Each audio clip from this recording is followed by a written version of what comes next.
Good morning, ladies and gentlemen. My name is Ben Schwartz. I'm the Chief Justice of the Court of Queen's Bench, and I'm absolutely delighted to welcome you this morning to the 2012 version of the Pitblado Lectures. More specifically, it's my pleasure and privilege this year to be serving alongside Ms. Eleanor Weed, QC, as co-chair of this prestigious and well-computed event. I think I speak on behalf of all of the organizers today when I say that I'm extremely gratified to see the extent of the turnout this morning, a turnout which in fact ranks, I'm told, amongst the top 2 or 3 turnouts in the history of this Pitblado lecture series. I'm confident that your enthusiasm is not misplaced and that you will not be disappointed in that the next day and a half promises to provide a very interesting cross-section of topics indeed. Let me just remind everyone, if such a reminder is in fact necessary, that this program is the result of the joint efforts of the Law Society of Manitoba, the Manitoba Bar Association, and the University of Manitoba Faculty of Law. In addition to the sponsorship of those institutions, you know, I'm sure, that behind each year's successful Pitblado Lectures is a hard-working organizing committee, and this year is certainly no exception. The Law Society's Program Counsel Tracy Lloyd gave willingly and freely of her time, and so did the other members of the organizing committee, and the fruits, the creative fruits and energies of their labor, I think, will be clear for everyone to see in this next day and a half. And more will be said about the organizing committee in due course, but for the moment I'll simply note that many of the introductions you're going to hear of our distinguished speakers will be done by committee members. Now, the topic for this year's Pitblado Lectures is legal boundaries in a global world. That topic is for both an organizing committee and a potential delegate both intimidating and stimulating. At one point in the early discussions of the organizing committee, when attempts were being made to better flesh out, give meaning, and define the topic, it was observed that that type of endeavor, trying to give such meaning to a topic such as this, is a bit like trying to measure the immeasurable with a rubber ruler. At another point in the early going, I felt compelled to recall a conversation I heard a few years ago involving a very prominent local commercial lawyer who warned that any time someone in his presence used the adjective global, he would reflexively head for the hills, because for him, it was a prelude to what he believed would be an impossibly impractical and irrelevant conversation reserved either for deep thinkers or intellectual dilettantes. Happily, particularly for this year's organizing committee, the evolution of our province and the degree to which it increasingly requires our legal profession to practice in new ways, that view is no longer common. Furthermore, as you can discern, I think from the nature of the topics on the agenda today and tomorrow, it is possible to use the adjective global and to treat the various subjects of this year's Pitblado Lectures both on a practical and succinct level. Put simply, ladies and gentlemen, the orientation of the 2012 Pitblado Lectures attempts to recognize that for Manitoban citizens, Manitoba lawyers, and Manitoba's local communities, the world is indeed becoming increasingly international or global. Accordingly, the legal problems to be encountered, not surprisingly, are commensurately diverse and complex. The presentations you will hear identify and discuss, both specifically and generally, the resulting challenges and opportunities as they arise in the various areas of legal practice.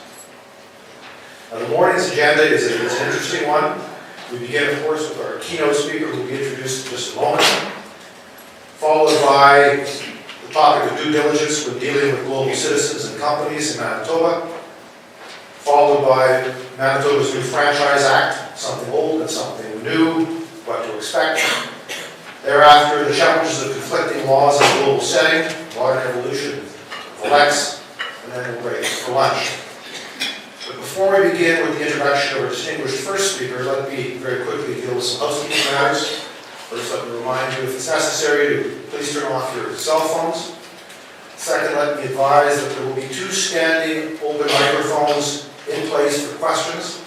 As I understand it, the invited speakers will be advising of you in due course at the beginning of the presentations as to whether they wish questions to come during or after their presentations.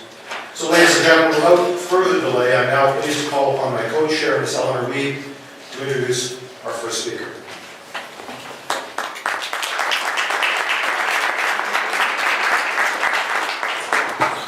Thank you. Good morning. Dr. Bryan Schwartz is our keynote speaker this morning, and he holds his law degree from Queen's University and he has a master's and doctorate from Yale. Students, colleagues, clients, all who have worked with Bryan would acknowledge his intelligence and expertise.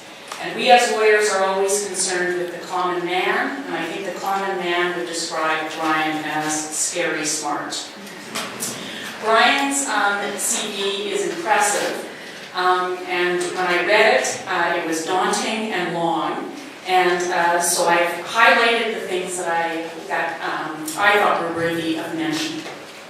So Bryan's an instructor at the University of Manitoba and has been there since 1981. He's a professor and teaches many courses, and sorry Bryan, you're not really an instructor because I had a technical university meeting that I just insulted him. But he teaches constitutional, charter, international trade and business, internet, and e-commerce.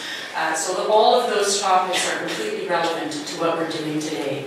And he holds the chair as the Asper Professor of International Business and Trade Law. He's a distinguished scholar and author. He's published 9 books and certainly over 80 articles in various peer-reviewed journals and other worthy places. For those of us in the room, it's all important that he's a practicing lawyer. He's associated with Pitblado. He's appeared in the Supreme Court of Canada more than, I think, 9 or 10 times, and he's called in both Manitoba and Ontario. He's a public policy analyst, author of Law Commission of Canada study on voting systems. He's working with Frontier Centre for Public Policy for revitalizing the Manitoba project since 2008, and he's worked as a consultant with the Chief Electoral Officer of Canada on an e-voting project. He's an advocate in legislative and constitutional reform processes, involved in federal provincial conferences on Canadian constitutional reform, appearances in the House of Commons, the Senate, provincial legislative committees dealing with specific types of legislation. He is an advisor to government, federally, provincially, and in other provinces, territories, and as well with many First Nations. He's a commentator on public affairs. I always enjoy when I'm listening to CBC on my way in the morning that Bryan is on there explaining some difficult issue for me to understand. He's also a labor adjudicator, and he's acted on panels of NAFTA twice. Bryan said he wasn't nervous at all about speaking this morning. This was not a stress point for him this week. What was a stress point for him, and he had to write a note to self, do not drive to the university on Keniston as we'll be caught in IKEA traffic.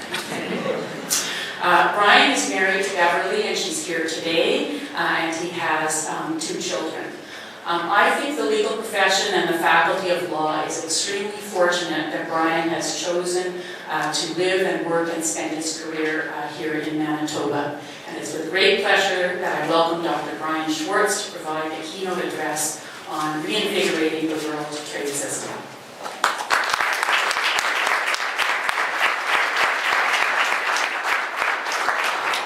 Thank you very much. Just a few preliminaries before we get going. At your table, you'll have a black box.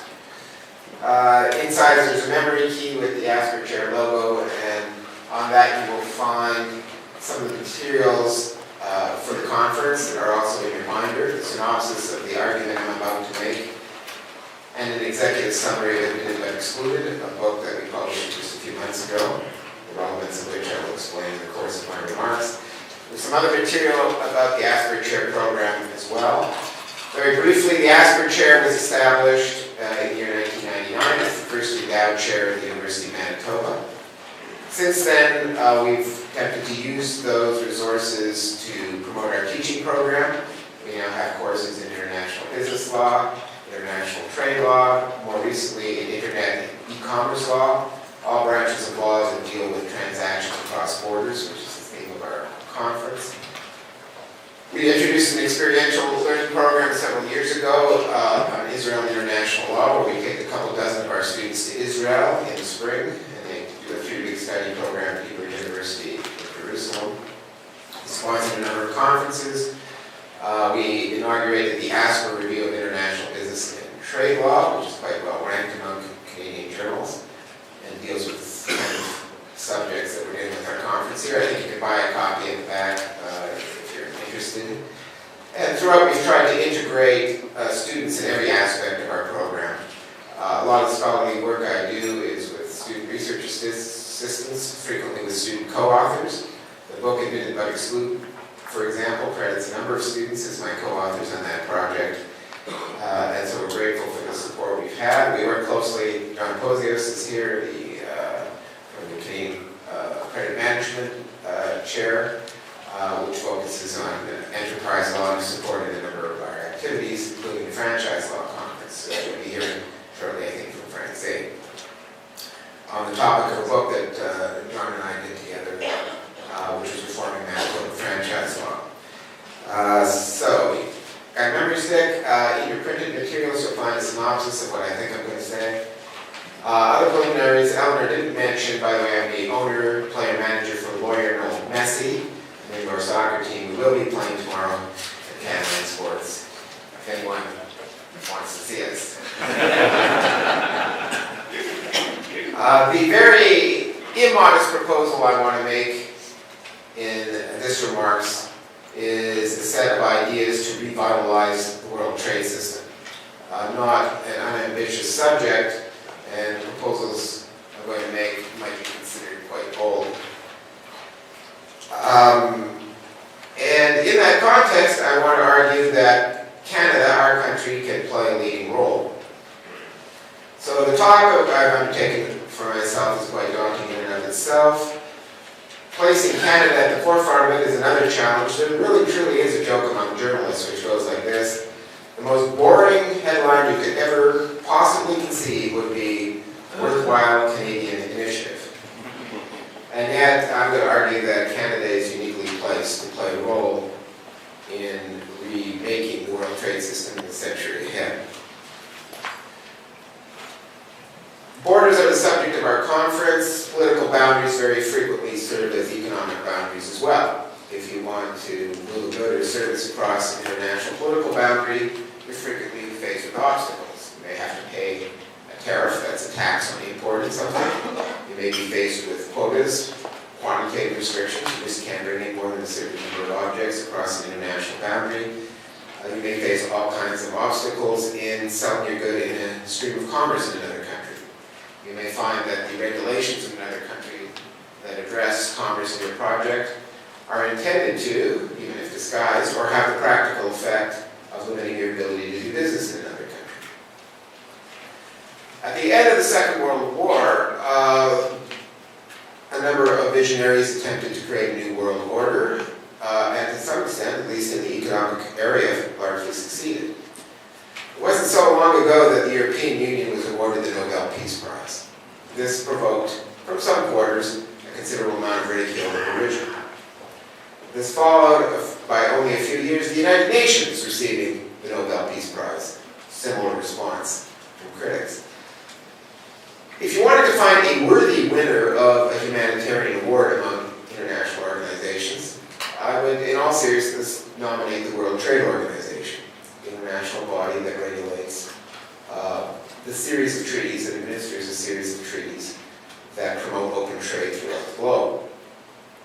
Now that itself might seem to be ridicule and derision worthy. What would an agreement about international trade possibly have to do with peace and other humanitarian concerns? After all, if you ever see a headline about the WTO, it'll be buried in the business pages, and it'll be something like Peruvian anti-dumping countervailing duty upheld by dispute panel. It doesn't seem to be the stuff that inspires the spirit or the intellect doesn't seem to be material that really addresses profound humanitarian concerns. And yet, from its very outset, the World Trade Organization concerned itself not only with promoting economic exchange throughout the world. One of its primary reasons for doing that was to promote the conditions for peace. Political projects, generally speaking, do not proceed from some sort of utopian, abstract idea of what a perfect world would look like. In the real world, most political projects are a response to something that's come before, usually something bad. In the case of the Second World War, something that's catastrophic. Those who are trying to create a new world order in the aftermath of the catastrophe that was the Second World War perceived correctly that one of the conditions that led to it was economic protections. The Great Depression had been made worse by the fact that countries responded to it by raising trade barriers. So protectionism is trying to promote your local economy by keeping out other people's goods and services. Now, any form of unilateral protectionism tends to be destructive to your own economy. You're punching yourself in the face. You're hurting your consumers who don't have access to goods from other countries. You're hurting some of our producers who incorporate other people's goods into their own products. It tends to damage your own economy. But protectionism tends to provoke responses, which is other people respond by directing their own barriers to trade. As you have a spiral of protectionism, you have a spiral of immiseration. The world makes itself poorer. It was that kind of economic regulation by states that helped to make the Great Depression worse, that led to greater instability and poverty among the world, led to conditions which were ripe for authoritarian and nationalist and ultimately aggressive movements to arise in Europe and in Asia. So in the aftermath of the Second World War, one of the great projects was to create a world system that would promote open trade, promote prosperity, but at the same time promote peace. An open trade system does so in a number of dimensions.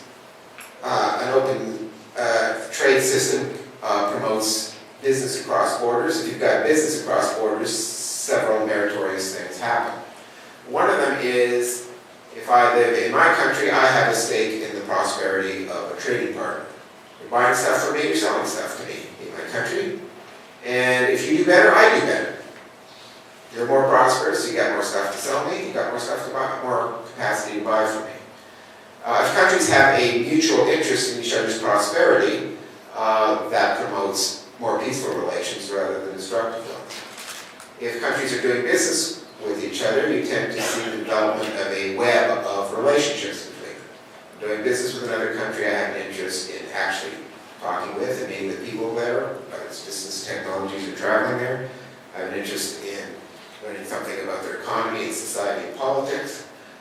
With understanding, you tend to develop more tolerance, sometimes even sympathy. So countries that do business together very rarely go to war with each other. So that was one of the concurrent objectives of the World Trade Organization, the promotion of peace. There were other positive concurrent goals that it served. One of them, which again is not very intuitive, is that it promotes good governance everywhere. This is another, what's the connection here?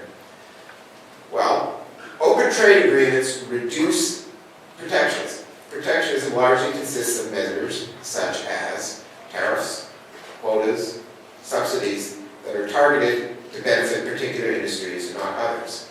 They favor some special interest groups in preference to other special interest groups and tend to damage the public good generally. You have a quota that protects a particular domestic industry, means that consumers cannot access products from other countries for its consumers.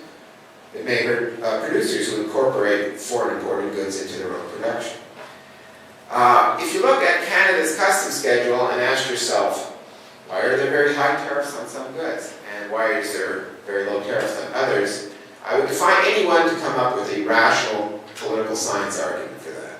It is not based to any great extent on any rational theory of economics or distributive justice or social equity or anything. Powerful lobby groups do better when governments can favor some special interests over other. More vulnerable groups, less powerful groups, more diffuse groups like consumers do worse. If you limit the ability of government to use measures such as quotas and tariffs to favor some industries or another, you tend to promote the cause of good governance.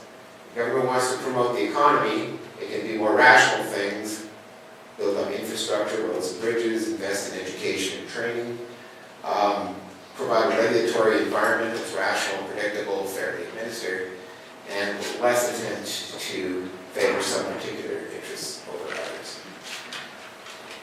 Government procurement is another area that is addressed by World Trade Law. Government procurement is addressed by it because the way governments buy goods and services is often used as a means of protection. I'm a Canadian government, I'm going to buy Canadian stuff. World Trade Law says, no. If you're going to buy stuff, governments, then you have to not use that as a means of favoring your own industries. We'll all use government procurement to the extent possible to promote open trade. If you discipline the way in which governments buy goods and services, a large part of any modern economy, you tend to promote good governance again. In Canada, in this very country, we have a very long tradition of patronage and pork barreling with respect to all kinds of government activity, including government procurement. Nowadays, you just take it for granted that most government procurement is done by an open bidding process with transparent criteria, some sort of appeal mechanism. Well, the reason we've cleaned up our own act is very largely because we had to. We had to do so under international trade agreements, dealing with procurement at a global level, and also in some of our regional agreements. In terms of anti-competition policy, the best anti-competition policy you can have is open trade with other countries. Works automatically and more effectively than having regulatory bodies trying to decide whether one particular domestic player or another is too dominant in a profession. It's open up the world to competitors from all over the place. And then if we circle back to the original, most important, guiding, predominant purpose of setting up the World Trade Organization, it was to promote, first and foremost, prosperity through open trade. That is a view shared by most economists, that open trade promotes prosperity, promotes growth. Over half a century of history tends to bear that out. Countries that were poor, that opened themselves up to international trade, tended to thrive. We've had countries who started off being quite poor, being less developed or very low-income countries, who are now members of the rich countries club, countries like Mexico, countries like South Korea. The general level of prosperity has risen throughout the world since the development of the World Trade Organization in 1947. And at least some of that is attributable to the prosperity that proceeds from open commerce, open competition, exchange of ideas and technologies through trade. So we have a largely unappreciated and unsung, much criticized in many cases, success story of the World Trade Organization. Now the World Trade Organization is in trouble. The current round of trade talks is stalled. You can describe it in various terms. You can say that the current round of World Trade talks is dead. The Doha round, development round of World Trade talks is dead. Some people say comatose. Some people might say badly concussed, should sit it out for a while. It could be Monty Python's dead parrot. It could be merely pining for the fjords. But whatever's happening is going nowhere quickly. Why? Partly a consequence of the WTO's own success, the World Trade Organization's own success. First of all, you start off with a couple of dozen countries that were the original parties to the World Trade Organization in 1947. It was called the GATT back then. Canada was one of the inaugural members, a very small number of countries though. Russia and Vanuatu became the 156th and 157th member. 157 states in the world. If you looked at a map of the world and colored in the countries that belong to the World Trade Organization, it's almost the entire planet now. Some of the members that they belong to an organization whose ideology is the promotion of open trade, that was inconceivable 30 years ago. Who could have imagined in the 1970s that China would join the World Trade Organization by 2001, which it did. In August of this very year, Russia joined the World Trade Organization. Two very large economies, two very massive powers in the world, once ideologically against the market, certainly against international trade, now integrally tied to the whole system of world open trade by becoming members of the World Trade Organization. A remarkable development, but carries with it some complications, which is this. International agreements proceed by way of consensus. International law is based on the theory that a binding norm only can be imposed on a state with its own consent. International law develops by a country actively or tacitly agreeing to a new practice, which is legally binding, or by entering into a legal agreement, signing on the dotted line. You don't force international agreements on unwilling parties. And international organizations generally make rules by consensus rather than by majority vote.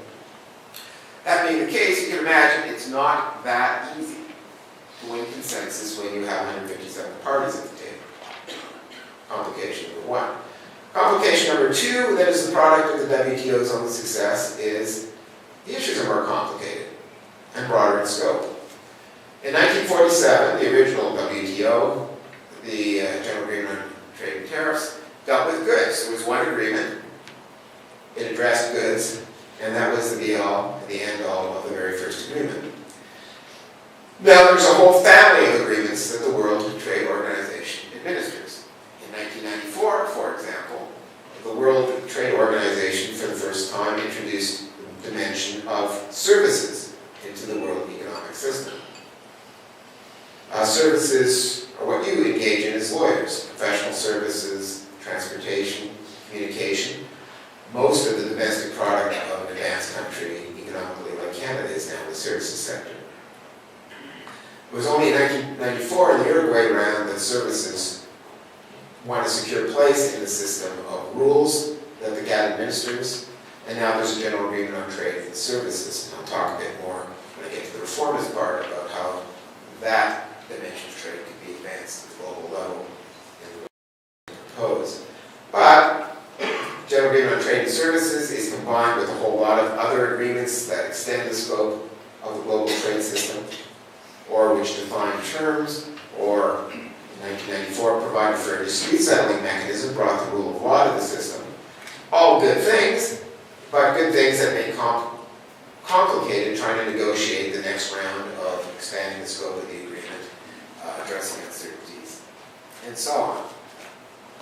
So there was an inherently difficult challenge faced when the Doha round began, and the approach to negotiations made a difficult situation worse to a great extent. If you look at what's on the table now, the proposals are complicated in themselves, and they're full of exceptions and escape hatches. There's rules that apply, except you're a less developed country, and then China and Russia say we should get the advantage of those things. People have described it as elephants hiding behind field mice. If you're going to try and get agreement at the global level, and you have proposals that are highly complicated, that are subject to all kinds of exceptions, that don't seem to treat countries equally, but seem to have a very disparate distribution of benefits and burdens, it's going to be very difficult to win agreement. So that's where we are right now. The inability to move forward carries huge opportunity costs. If we can move the system forward, trade would be promoted in goods, we can make more progress on trade in services, the world economy, which has gone through very hard times in the last decade, would be given a spur by a breakthrough, and it would have a lasting effect on promoting prosperity, as the previous rounds did. Doha has been supposed to be the development round, and many of the foregone opportunities for progress would be very advantageous to the lowest income countries in the world. For example, if we opened up trade in agriculture, which countries right now have very high barriers to imports from low income countries, we would benefit the economies of some of the least developed countries in the world. The Copenhagen Consensus, which is a group of experts which meets periodically to recommend practical measures to improve the state of the world, particularly for the less developed countries, keeps emphasizing the extent to which the further lowering of trade barriers would benefit low-income countries everywhere. That's a theory which I believe is correct, but by not moving forward with Doha, we are not getting the advantages that would ensue.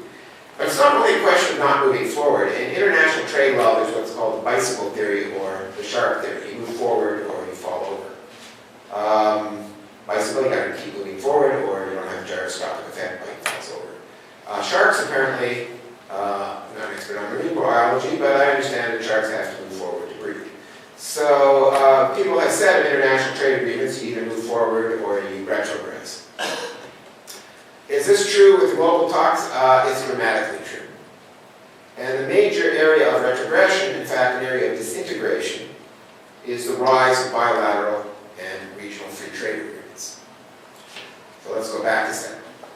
The World Trade Organization, for all of its technical jargon and complexity, is actually based on a very small number of very powerful ideas. Based on the idea of progressively opening up trade. As of 1994, it's based on the rule of law. It's based on the principles of transparency and fair administration of the laws that exist. One of its principles is equality. If you belong to the World Trade Organization, you have to follow the most favored nation principle, which is this. I'm Canada, I gotta say, with respect to all my trade measures, what's the best treatment I give any country in the world, and I have to extend that to all my other trading partners. So if the best tariff I give on asparagus is to, I don't know, Botswana, Russia, whatever, if that's only 5%, I gotta extend that to everybody in the world. This equality principle is a very strong driver in many directions. It produces simplicity in the system. Every country has to have the same terms of trade with respect to every country in the world. It produces simplicity and administrative facilitation. You've got a simple set of rules that apply to everybody, not a whole bunch of exceptions and variations. It promotes progressive liberalization. Liberalization is the opposite of protectionism, because we're constantly bringing down trade barriers with respect to everyone in the system to the best treatment that's extended to anybody. Similarly, once an imported good enters the stream of commerce in Canada, it has to be given the best treatment we give any Canadian-produced good. So the equality principles produce simplicity, they produce administrative convenience, they are of considerable assistance to less powerful or less economically thriving countries, because the same playing field applies to everybody regardless of whether you're a rich trading partner or a poor trading partner, diplomatically powerful, diplomatically not so powerful, militarily effective, or not. Now there is a permitted exception in the world trade system, and that's for regional and bilateral free trade agreements. Bilateral, 2 countries, regional, a bunch of countries, but less than everybody. And these have proliferated while the world trade talks stagnate. And the exception, world trade, bilateral and regional free trade agreements, is eating up the general principle. The general principle was supposed to be equality. Bilateral and regional trade agreements are an exception to them, but the exceptions are starting to overwhelm the general rule. Let's take the example of Canada again. Canada is a country that is very much committed, at least has been since the 1980s, to free trade, or at very least maximum opening of trade at every opportunity we can seize. And that view, which was once very controversial, has now been accepted by the 2 parties that have governed at the federal level continuously since the late 1980s. Even at the provincial level, when you have a provincial government of the NDP stripe in this province, it too has supported Canada's entry into free trade agreements and engaging in open trade at the world level. The reason for that is very much located to the specifics of Canada's own situation. Canada is a very prosperous country by world standards with a very small internal market. Here in the United States, if things go wrong at the international trade level, well, at least we've got a 300 million person domestic market to fall back on. If you're the European Union, over 400 million people. If you're China, over 1 billion people. India, the same. Canada is one of the few very prosperous countries that has a fairly small internal market.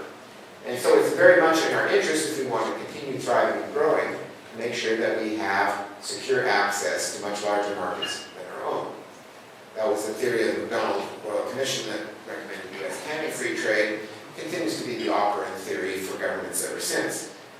So, Canada has been an active and in many ways effective participant at world trade talks, but those are in punting for the fjord stage. So in the meantime, what does Canada do? We're entering into all kinds of regional and bilateral free trade agreements, again, a permitted exception to the WTO.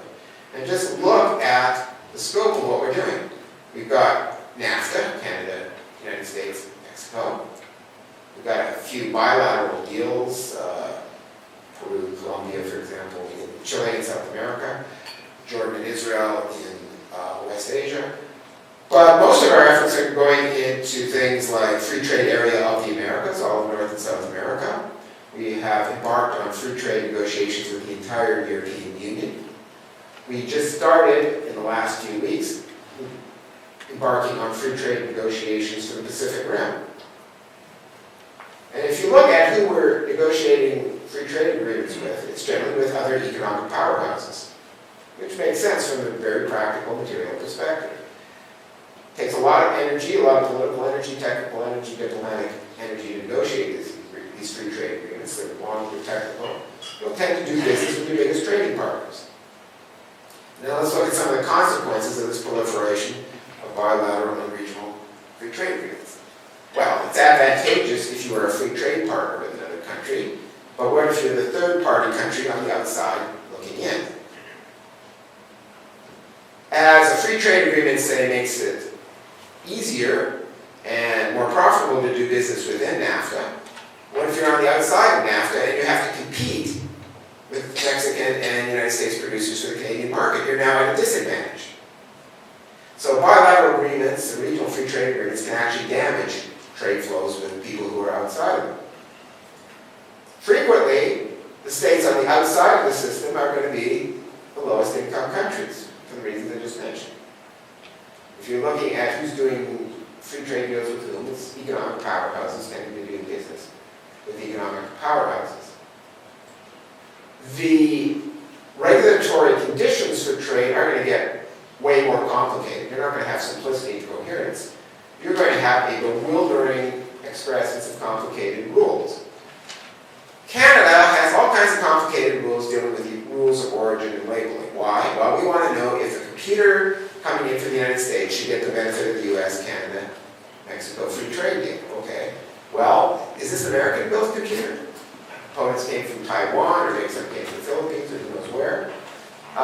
They were assembled in the United States. Is it American enough to get the benefit of the free trade agreement? Well, we have to have all kinds of complicated rules dealing with labeling where an object came from and how much of its content was foreign produced and how much American produced. And this makes doing business more complicated, more expensive. It makes planning and execution of business transactions harder. So instead of the simplicity and equality and fairness and global promotion of trade, we have the disintegration of the system into a well-termed regional and bilateral free trade agreements, which are not only not contributing to global coherence, in some ways they're damaging some trade flows, and they are contributing to inequality. So, how to fix all this? My immodest proposals are as follows. Number one, wrap up the Doha round. Seize upon the consensus which has been established through over a decade of negotiations to the extent possible. Wrap it up, put an end to it. There are some not inconsiderable gains where there actually is consensus or close to consensus in the current round. Let's grab them and then let's start a new round which would be more visionary, more directed by simple and powerful ideas. The new round I would propose would not be named after a place, as most of the rounds have been named. The Tokyo round, the Doha round would not be named after a person, like the Kennedy round.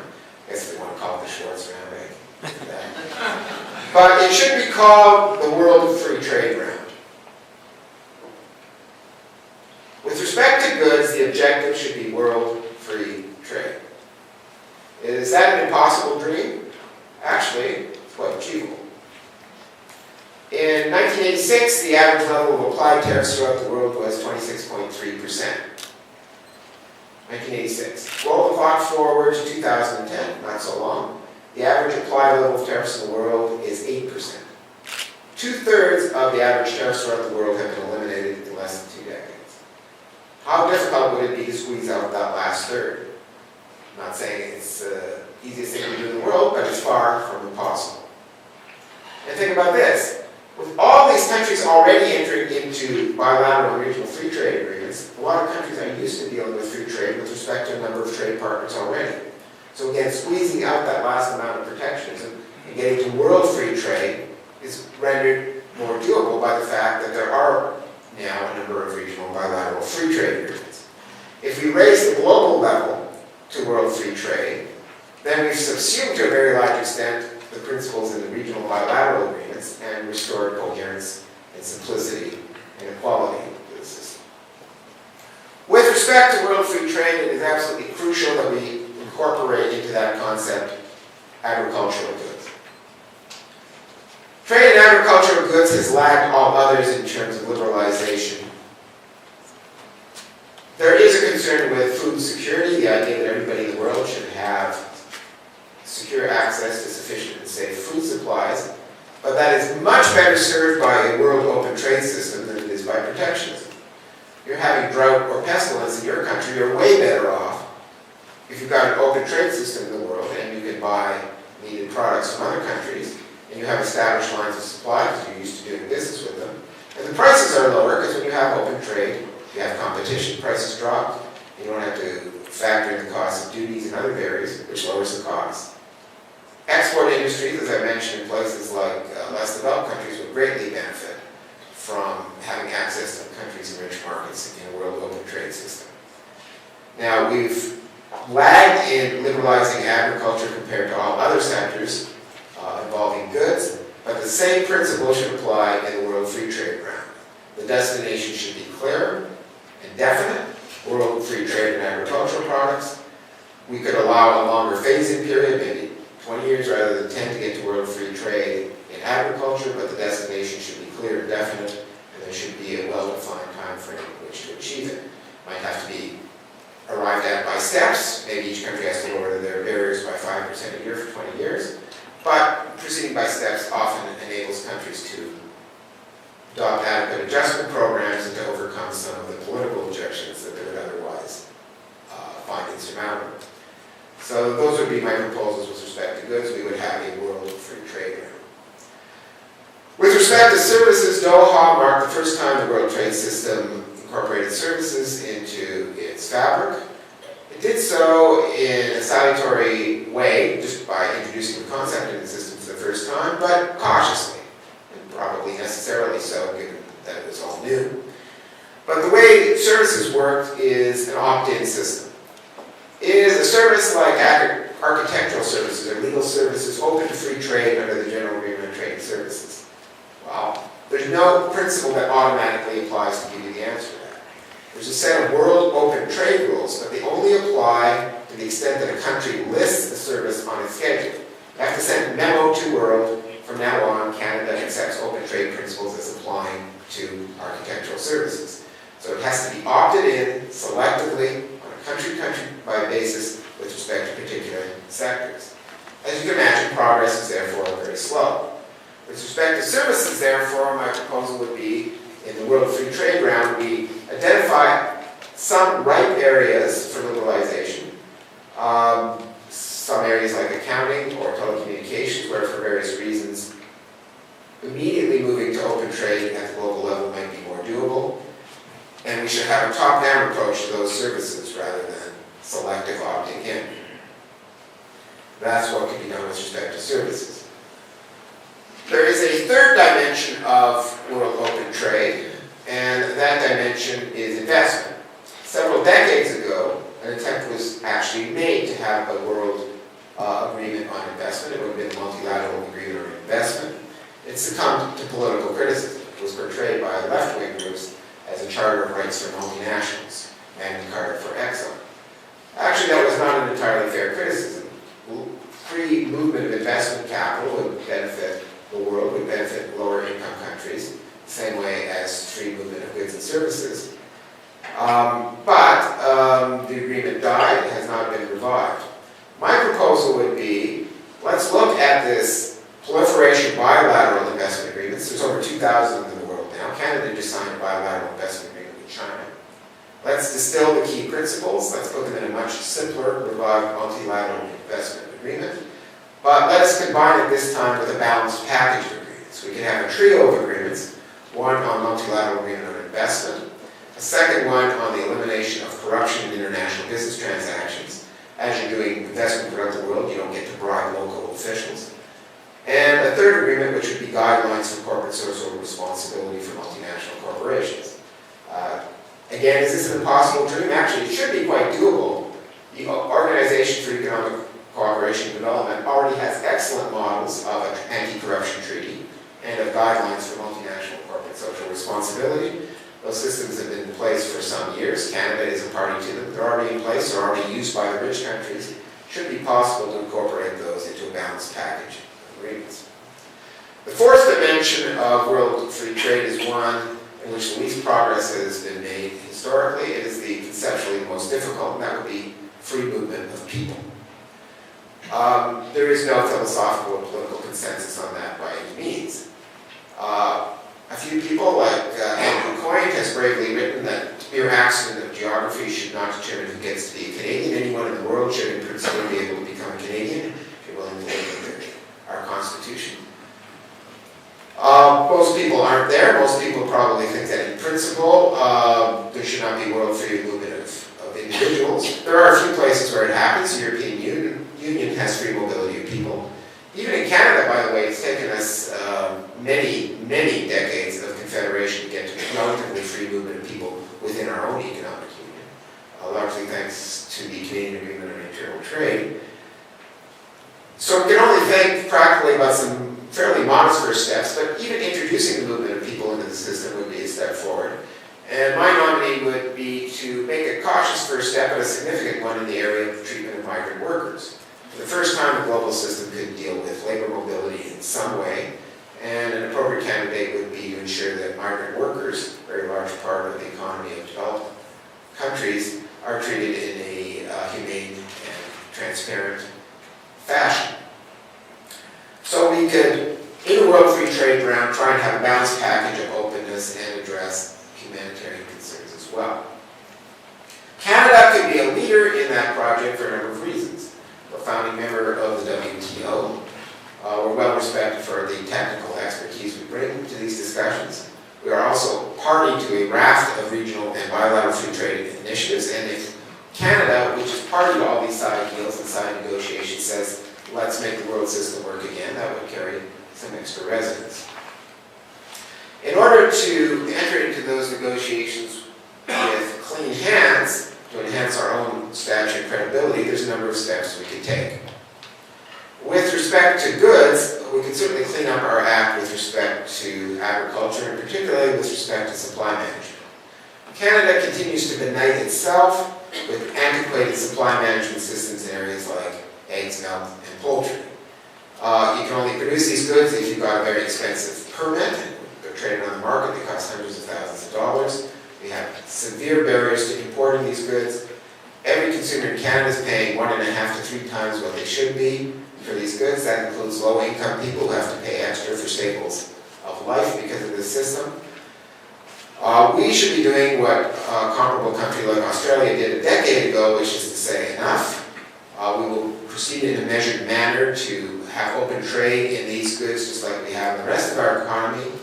We will provide compensation for the permit holders. Australia did that. Prices improved for consumers. And because their industries were no longer protected, they had to compete in the international market, they had to innovate, and then are quite successful in exporting. If Canada got rid of its own antiquated supply management system in these sectors, we would be enhancing our credibility. There have already been excellent public policy work done in explaining exactly how we can do that. There was a terrific report done by Martha Hall Finley, Calgary Institute of Public Policy not too long ago. Winnipeg's own Frontier Center produced a report on this a number of years ago. All the thinking and planning has been done to a very considerable extent. It's only a question of Canada is now acting. With respect to another area I suggested, which is treatment of migrant workers, Canada could certainly review its own policies at the federal and provincial level and be in a better position to go out on the world stage and advocate advocate for that being part of a revived and renewed international trade system. The centerpiece against would be the concept of world free trade. This century did not start off in a promising manner in a number of respects. We had 9/11, we had a world financial crisis, we had a decade of recession. One of the ways in which we could restart the century, in which we could get ourselves back on the road to rising incomes throughout the world, fulfill the ambition of the Doha Round, which was to provide support for the economic and political development of the lowest income countries in our world, would be to use the vehicle of the World Trade Organization to revitalize it, to once again provide it with the energy that comes from having a few simple, compelling, morally defensible, in fact morally appealing ideas, and use that to make this century one that can fulfill the promise of continuing to have rising prosperity, continue the world on a path which is more peaceful, more interdependent, and for the reasons I've explained, be one which is more equitable and more humane. So thank you very much.